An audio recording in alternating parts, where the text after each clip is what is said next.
Welcome to the Carnivore Cast, the podcast focused on the carnivore diet and lifestyle, with practical advice from successful carnivores, citizen scientists, and top researchers. I'm your host, Scott Meslinski, and I'm here to speak with experts and experienced carnivores to get answers to your biggest and meatiest questions while helping you live your best life as a carnivore. If you enjoy the show, please consider supporting the Carnivore Cast on Patreon. By becoming a patron, you'll help us reach more people and continue to create content on carnivore. There are also exclusive perks available, such as private Q&As, consultations with me, and more. Become a supporter at patreon.com/carnivorecast. Check the episode description for the link. Thank you, and I'll see you there. Lee Bowling is a current Air Force reservist, former active duty, and certified personal trainer.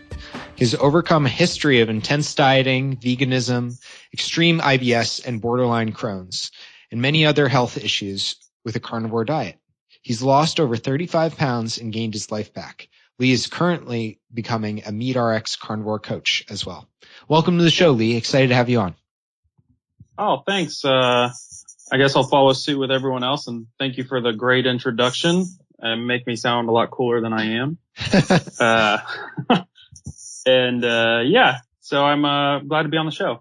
Yeah, well, you're quite modest, and I think you have a great story to share. So let's start with your health as a child. What is your journey been like?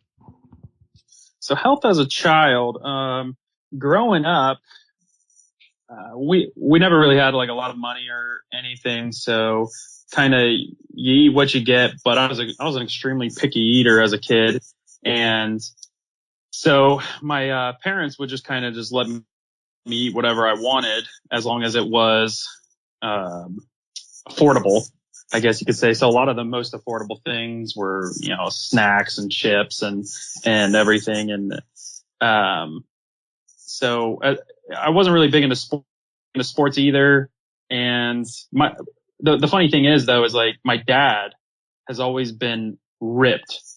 I don't know how or why, but he would always work out. He would eat chicken and a fruit and a vegetable and yogurt, and that was all he ever ate. But he also drank a lot of Mellow Yellow. He worked at Coca-Cola growing up, so he would always bring home free pop and everything. And as a kid, I would drink probably 4 to 6 vanilla Cokes a day. And wow. Yeah, nobody really said anything either. And when I kind of gotten through like 1st through 8th grade, I went to this Catholic school, and I didn't know anybody, and all the other kids kind of grew up around each other. And so they just kind of picked on me. And when I would go try to play sports with them, I would never get to be a part of the team. I would always be on the bench, or, I'd never be asked to play. All the coaches were the kids in my class, their dads. And, so, I was a bench warmer, and so I hated sports growing up. Sounds familiar. Yeah. So I played baseball 1st through 3rd grade, and hated it. I was put on the outfield, and kids don't hit the ball that far in 1st through 3rd grade. And then 4th grade, I tried basketball, and I think I made one basket in the last 2 minutes of a game where we were already up 20 points, so they let me go in and play. Skipped 5th grade for basketball, went back 6th grade because I was like, maybe this is the year. Nope. Hated it even more. But during this time, kids, they can be mean. They would always outcast me and single me out. And so I kind of found like my solace, my comfort and solitude, downstairs in the basement with my PlayStation or my Nintendo 64 and just like a bag of chips. And I would always eat a bag of chips whenever I was playing games or whenever I was watching a movie. It was constant. And my dad never said anything about it, and my parents were divorced. So whenever I'd go to my mom's, she would let me eat whatever I wanted to. And just because I think they thought I was okay to do that, since I was unhappy in other places, but food made me happy. So they were kind of like balancing it out. And nobody really understood the effects of diet and nutrition, back when I was a kid. Like everyone had their ideas of what was the correct way, but as long as it was moderation. So I ended up putting on a bunch of weight, and I got into high school when I actually started meeting people, and they kind of had the same habits I did. So I thought it was okay, like, oh yeah, we all get together, we'll just go hit up Taco Bell and then we'll play video games all night. And we would go, and I always had this competitive mindset that I had to eat more than other people because it was a way to assert dominance in an alpha mentality, because I wasn't competitive anywhere else, but I knew I could out eat people. And so I thought, maybe if I out eat people, they'll think I'm cool. I don't know why I thought that, but it was just like a way of being on the same plane that, yeah, you might be better at football or basketball or, getting girls or anything, but I can out eat you. And that was like my thing. So, all throughout high school, I kind of had that mentality, and I actually carried it on for a long time. But I had to lose weight to join the military. And I remember my dad told me about this book, and it was like, it was about meal prepping, eating six meals a day. And it was this, I forget the name of the author, but he was like, if you just eat 6 meals a day, you'll lose weight. And I had to lose like 8 pounds or something to join. And so I started doing that, but not really. Like I would eat 6 small meals, but I was probably maybe taking 1,200 calories, and I was around 212 pounds at the time. And I was maybe 5'11". Yeah, maybe 1,200 calories. Completely cut pop out. So I think that was the big indicator of how I lost so much weight. But I went to GNC and I bought a fat burner because the GNC guy talked me into it.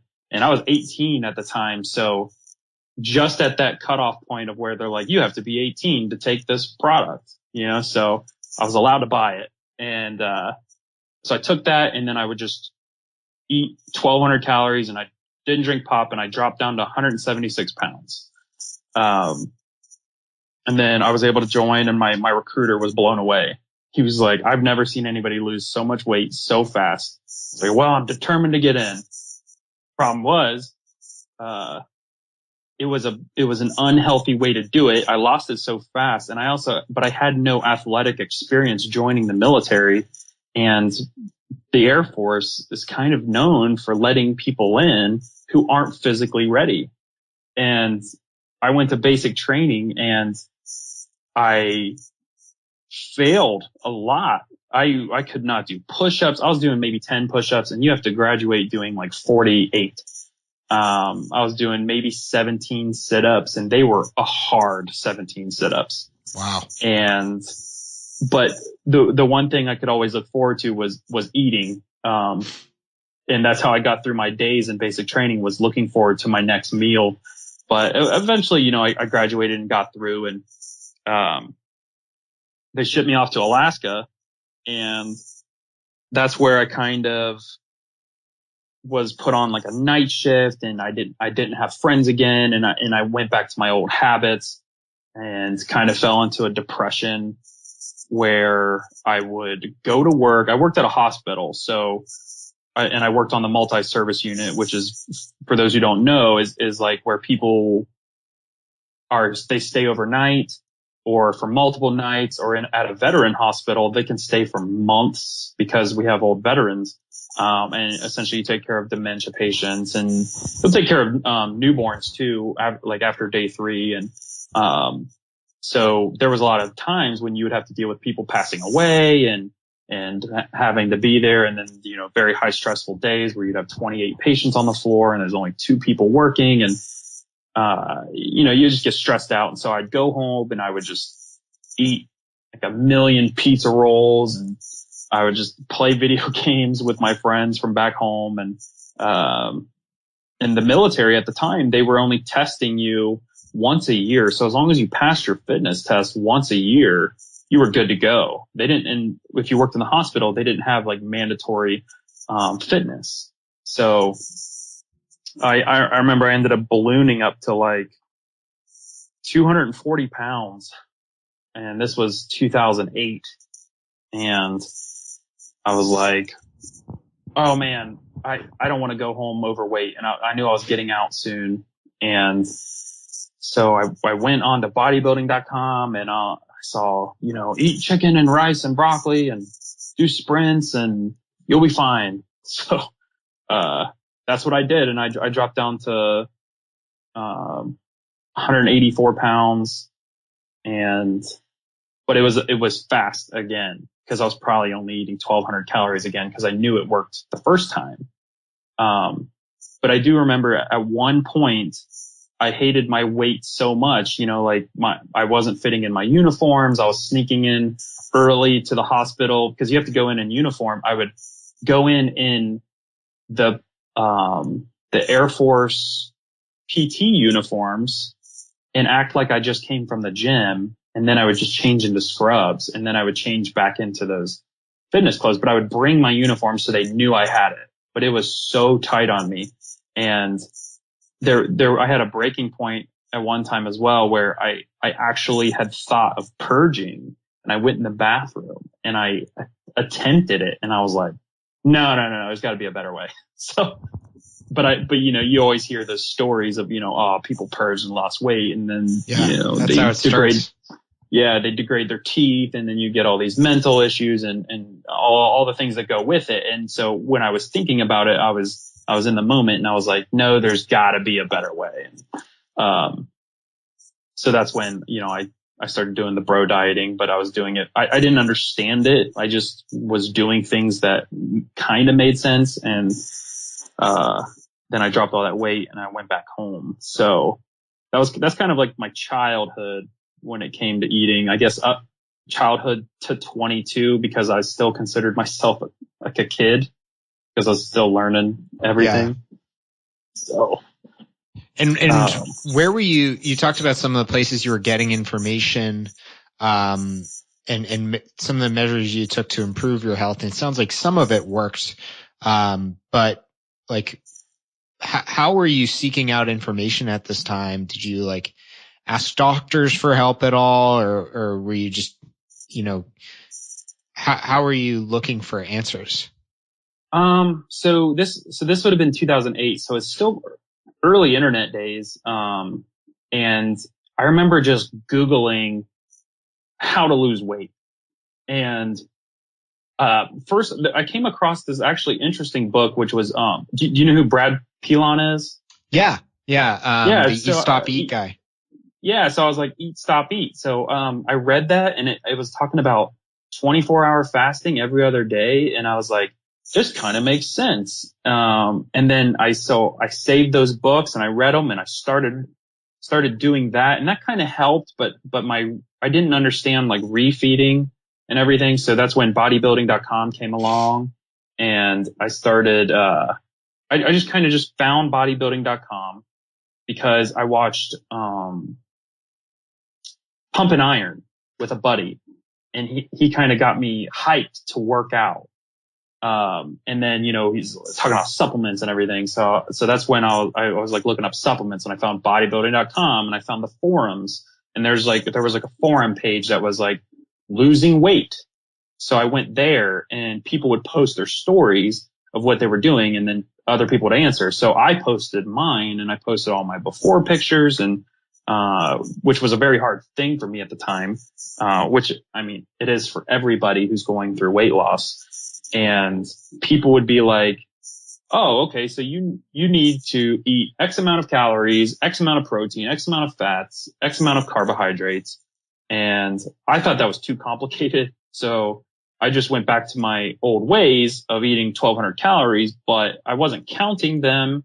I just knew about how much was in 1,200, and I would just eat that because I knew it worked the first time.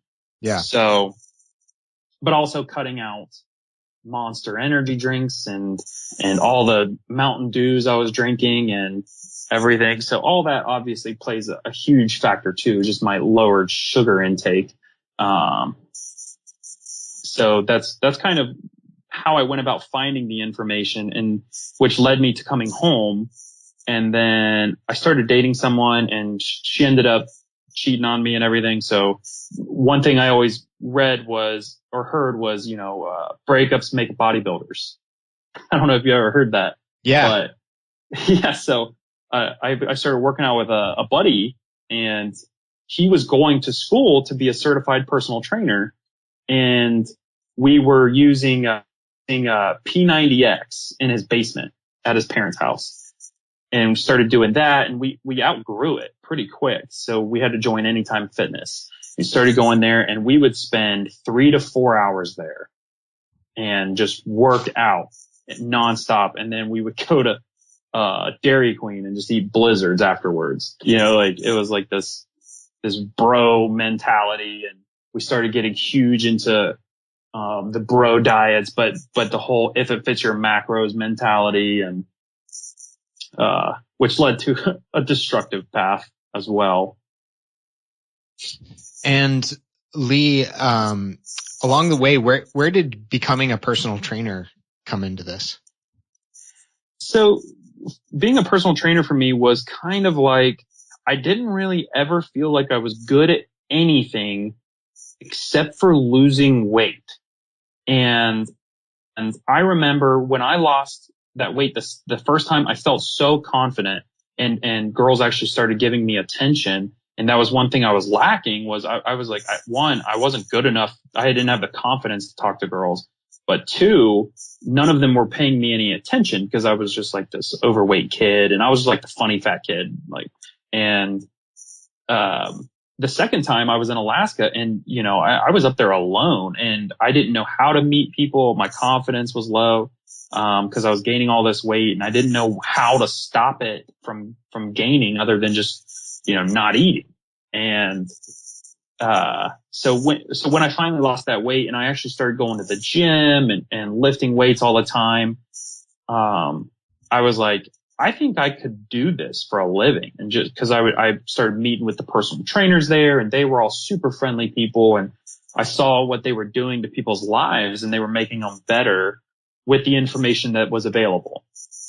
So my mom, she's always had like this huge heart where she goes out of her way for people all the time. So I was like, I want to be like her. What can I do to help people feel better and feel as good as I do?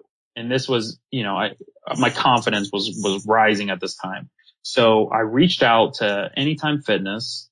I had been working out there for 2 years at the time, and they all knew me really well. So I reached out to the people who owned it, and I was like, hey, I want to be a personal trainer. And they asked if I had any experience. And I was like, well, I took some nutrition classes, but I've had my own weight loss journey. And so they gave me a shot, and they made me a part-time personal trainer, and they paid for my NASM certification. Wow. And they reimburse it. So they take it monthly out of your paycheck, but then okay. when you pass it, they reimburse you. And so that was kind of nice. But I went into a place that I had 0 clients, but I was the more aggressive, like, let's work out hard person out of the trainers. So, they would always give me like the more athletic people as my clients, cause I wouldn't have to find my own. They had a personal training, manager, and they would assign them. But then they would also assign me all these older ladies, because they needed someone that would push them a little harder than the other trainers. And so I started doing that, and, I'd get real with these people and do the whole personal trainer spiel. And I did it for about a year, and I started like when they would try to push you to sell these really expensive personal training packages. It'd be like $28 to $40 a session, but obviously the more sessions you bought, the cheaper it would be. Yeah. And I was getting paid $5 a session of Wow. that. So I didn't really see the value in trying to take these people's money when I wasn't, when like it's my skill and my knowledge that's being used. I'm just using the facility and they're taking, 80% of it. So, but I also felt guilty about all this information that I kind of got for free that other people need. So I was like, I don't want to be a personal trainer anymore. I don't want to take people's money for health because I don't think you can put a price on health, even though people do. And obviously, your knowledge is worth more. And I understand that whole aspect, but I always just felt bad about charging for this personal training that high of a price when I got the information for free. So I was like, you know what? I'll personal train people for free that I know, and I can just work out with them, and I can give other people knowledge of what I had, but all I had was bro knowledge at the time. So that's kind of like the whole personal trainer area of my life. Yeah, that's great that you wanted to help people and that your mom inspired you in that way. That's really cool.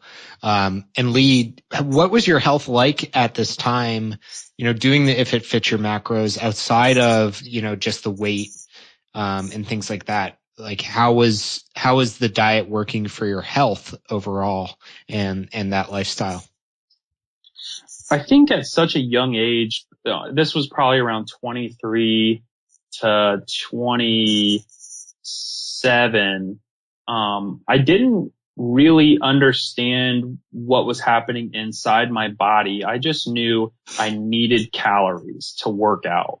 And so at this time, like my buddy would be like, we need to be eating 3,500 to 4,000 calories to grow. So I'm thinking I need to eat everything in sight. So I would eat ice cream and I would eat a lot of chicken and a lot of vegetables and everything too. But red meat was a no-go. It's too fatty, and, bacon. No, you have to eat turkey bacon. It's too high in sodium, but you can eat so much turkey bacon. It's good protein and everything. And, stay away from real bacon. And, red meat had like its negative aspects in the bro world.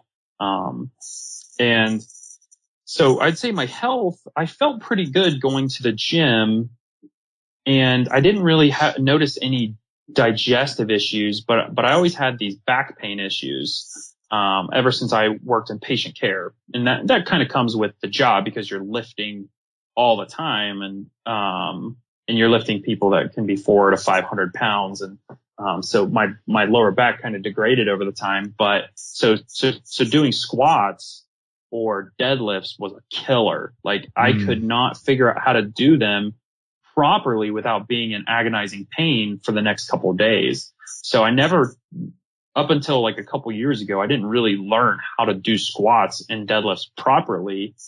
And, but as far as like my health goes, I would say I was pretty healthy. I didn't notice any negative effects of this diet other than just kind of bloating all the time. But I always thought that was part of it, like they always said, like, if as long as you're passing gas or anything, that your bowels are functioning the way they're supposed to be. And as long as I was eating 3,500 calories, I was good. And I'm not eating a bunch of junk, but I'm eating some just to fit these calories. So I didn't have health issues until I was probably 26, 27.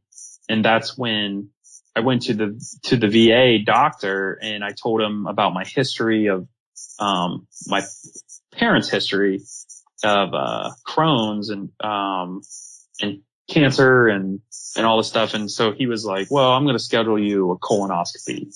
Didn't even like, I just said, yeah, sometimes I have problems going to the bathroom where it's like really like watery stool, or I push and I can't, and there's nothing, and I'm going to the bathroom 5 or 6 times a day and like nothing's coming out, or, it's just kind of like a very stressful time going to the bathroom. So he's like, well, let's do a colonoscopy. And so I go and do one, and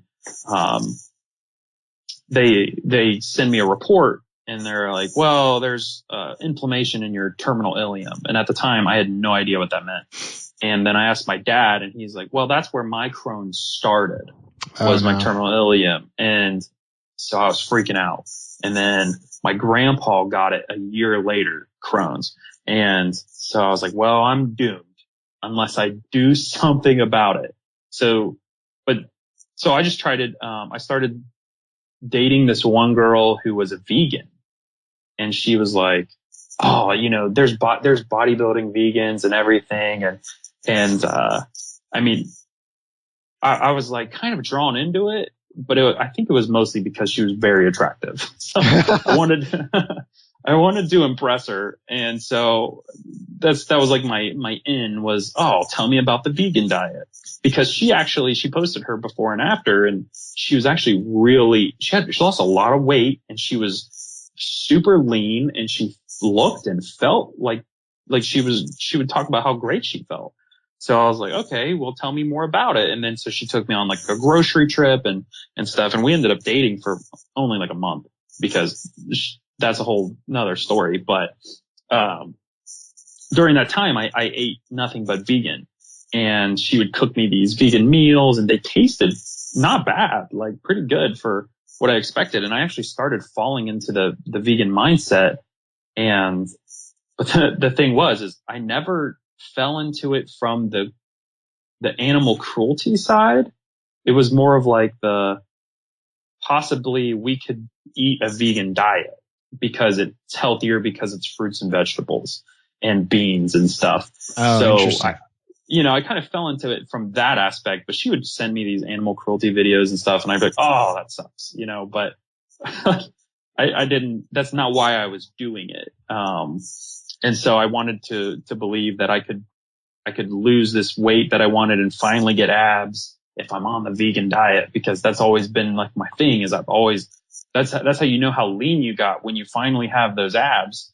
And so I was like, the vegan ways, it's gotta be it. And that entire month that I did this vegan stuff, I'd go to the gym and I would just be so dead.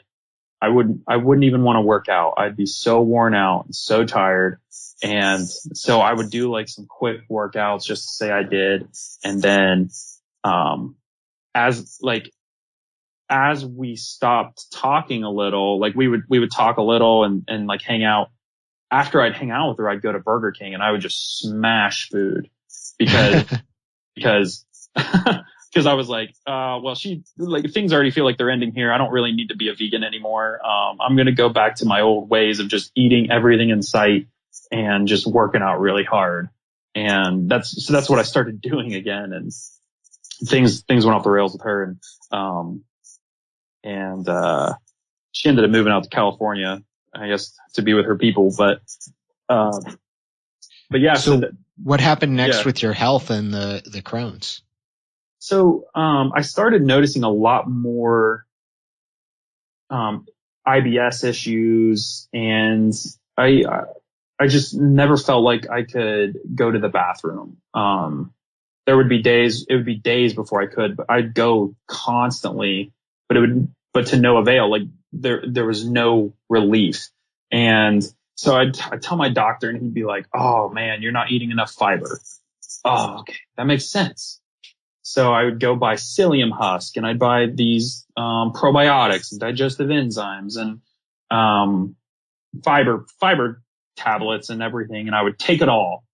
And at first it flushed me out. I was like, oh, thank God, But then it would go back to the exact same thing, and I would take in more fiber as I ate more and more carbs, and I didn't really understand what fiber was. My doctor never explained it to me. I never even Googled it of what it did. I just knew fiber means going to the bathroom.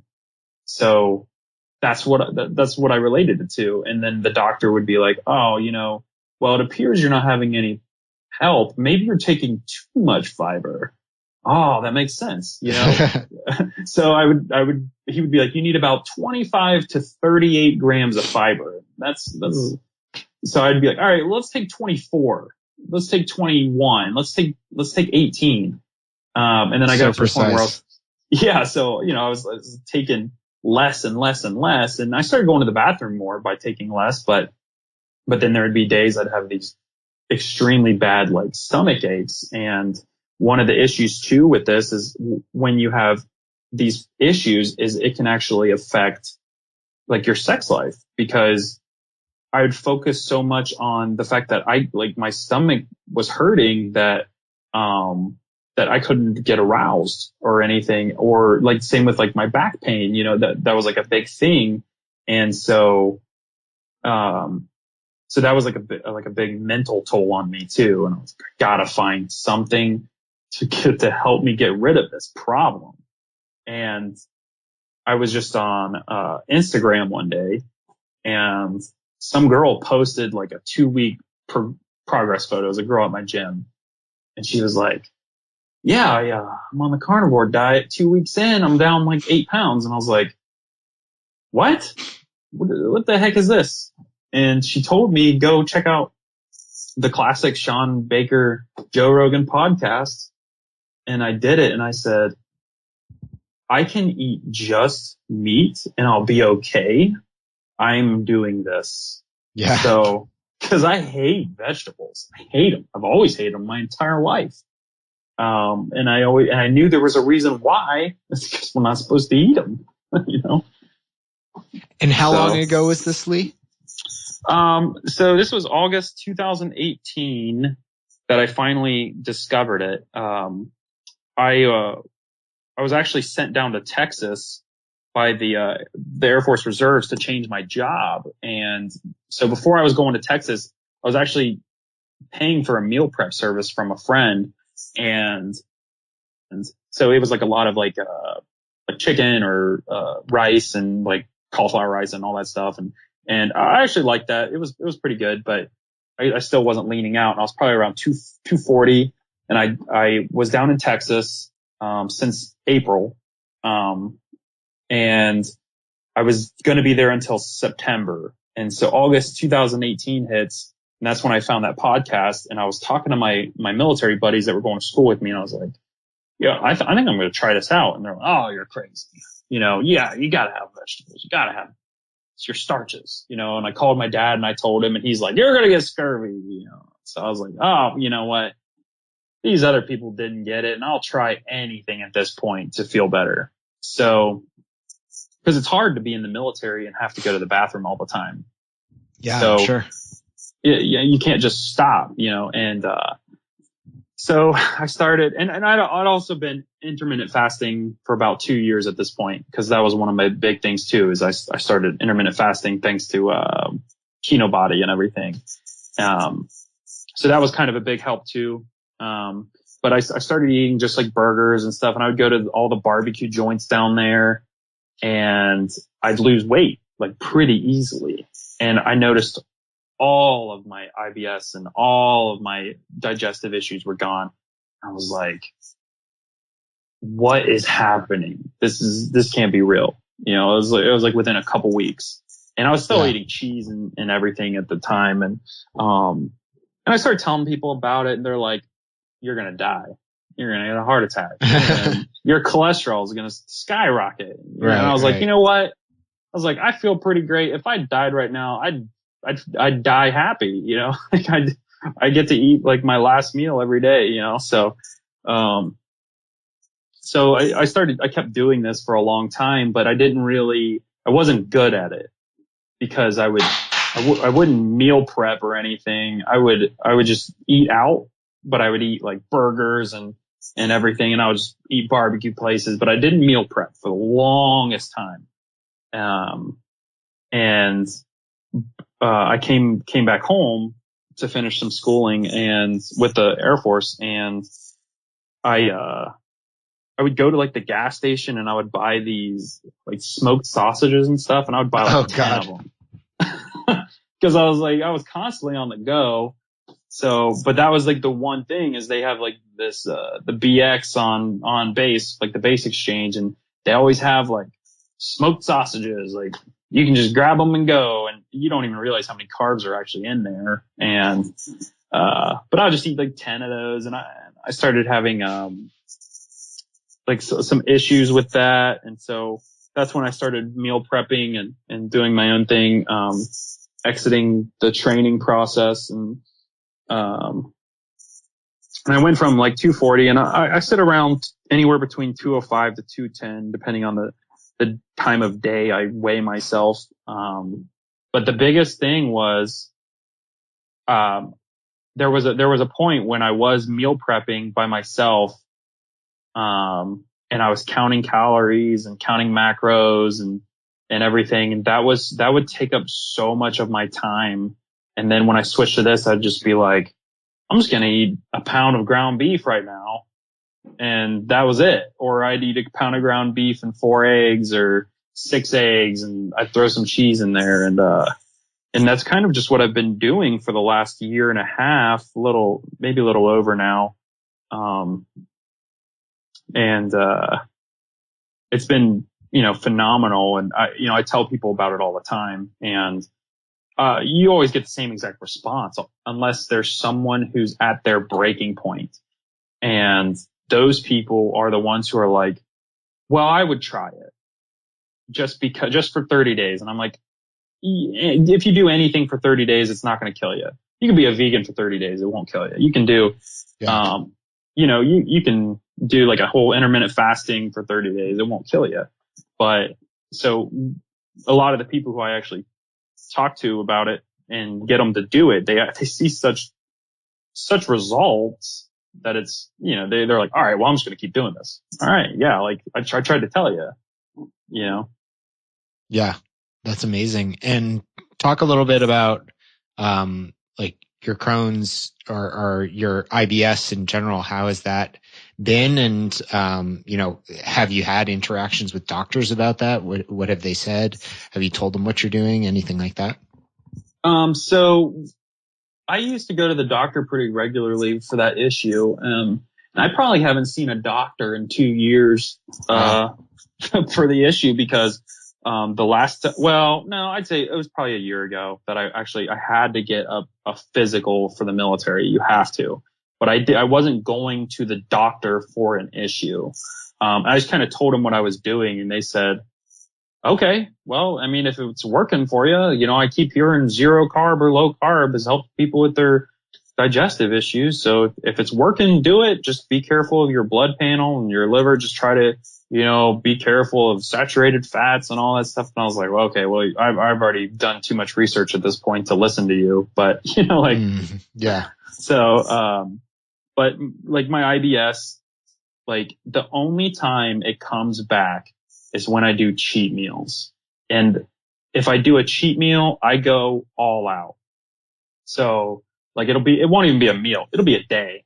I'll make an entire day because I'm like, the whole mentality of, if you drop your phone and you just step on it after because it's already on the ground and broken, you just finish it off. You've already done the damage. Let's just see how hard we can go. So I try to limit my cheat meals now because like Christmas time and Thanksgiving time, I went all out and I was miserable for like 2 weeks after. I hadn't been sick in this entire time, and I actually caught a cold because of the day after a cheat meal. Oh wow.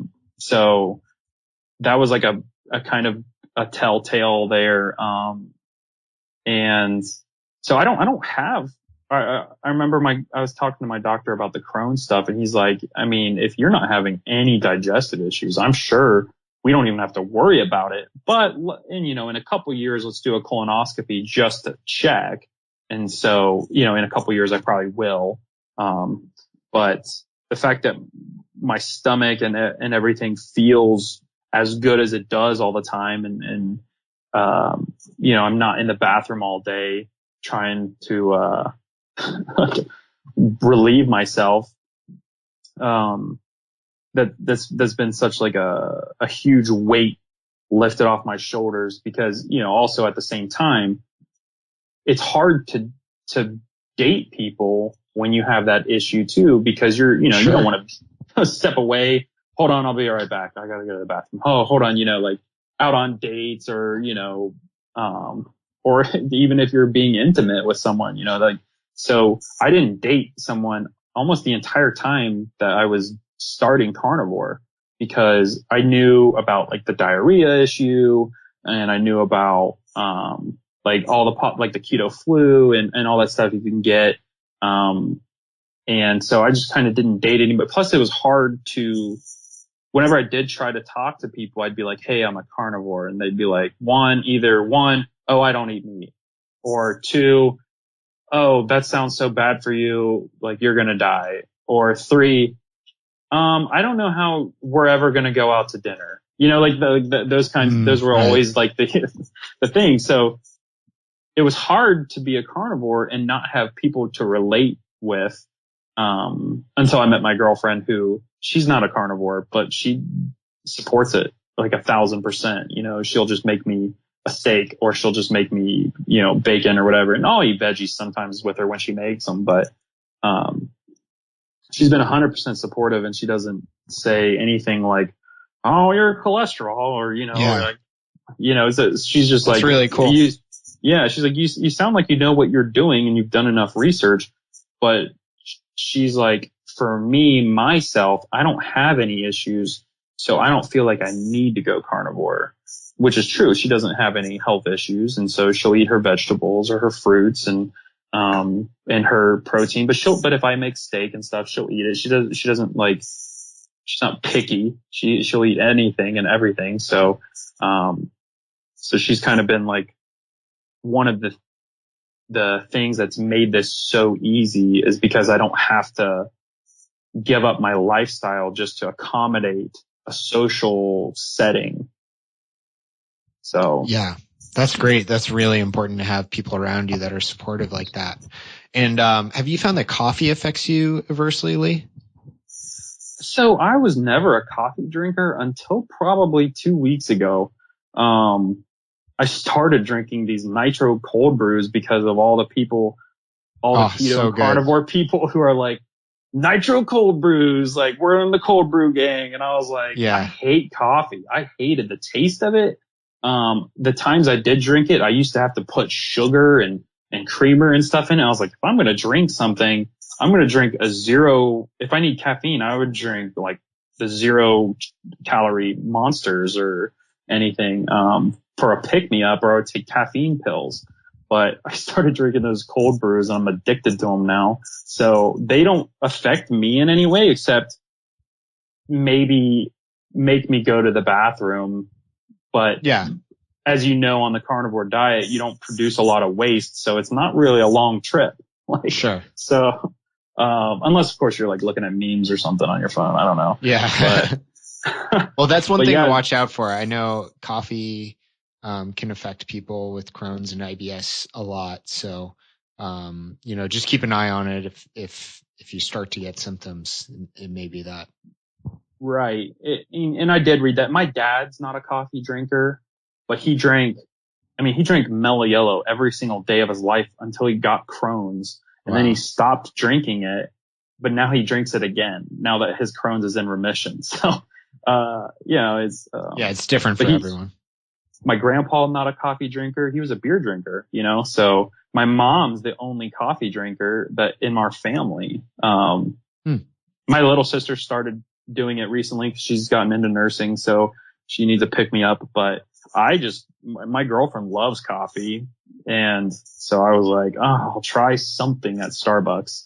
And that was the only thing that sounded good. So, and it's actually pretty good. Now I get one every day, but yeah, so that never affected me. I think cheese, I have an issue with cheese. One, that it's too good to not eat. Sure. But two, that I think it's the one factor that is keeping me from attaining my goals because I use too much cheese. Oh, yeah, I actually cut it recently to try to lean out some more, but I did read, cheese and coffee can be like big hits for Crohn's, but with how I feel, I've not had any issues. but it's definitely one of those things that I've looked at and I'm aware of. Sure. And this has been super helpful, and interestingly, I think a lot of people will get value out of this. What advice would you have looking back on your journey for someone getting started or just hearing about carnivore for the first time? Just do it. It sounds hard, but it's super easy. Like, everyone constantly is telling me when I try to get them on it. Like, I put 3 people on it last month, and each of them lost 25 pounds, 15 pounds, and 12 pounds. And wow, they just did it because I told them to stop believing what everyone's told them. And I was like, just eat meat, just try it. Make sure your salt intake is high, and just give it a shot. Nothing's killed anyone for 30 days. And like the whole epidemiology behind everything. I did it the day I found out about it. The next day I was eating just meat. I went cold turkey.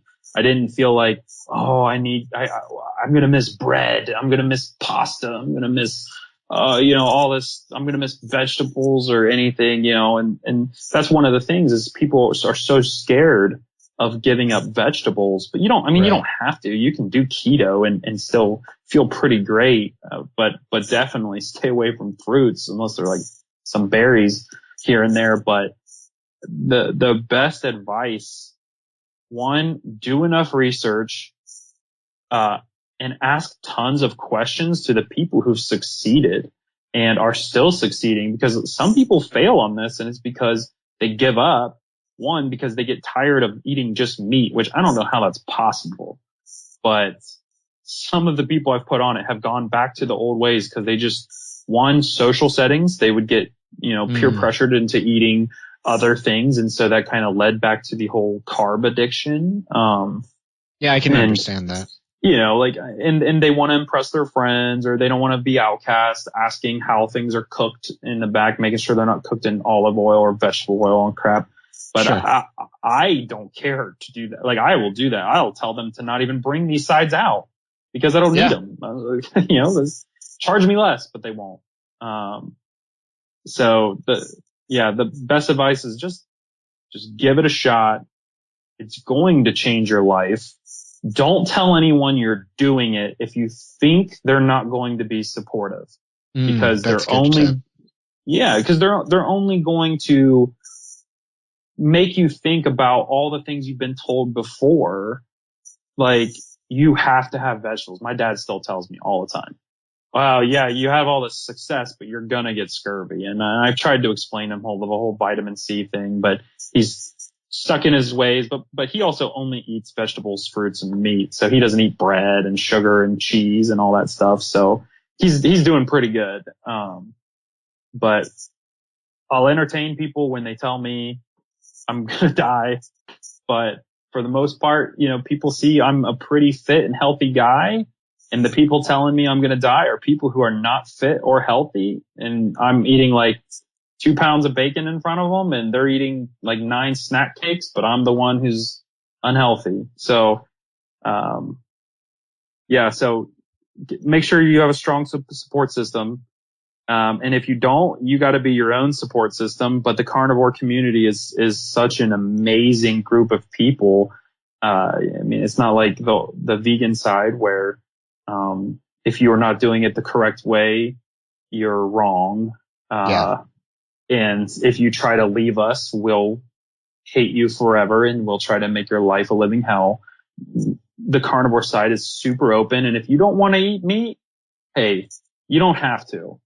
You can go back to living your life, and we won't care. You'll be sorely missed, but it's an excellent community, and there's so many people with such powerful stories of all the things they've overcome, and to think that we haven't been doing this all along because the pharmaceutical industry and the nutritional industry have us in a bind, and there's no money in healthy people and there's no money in dead people.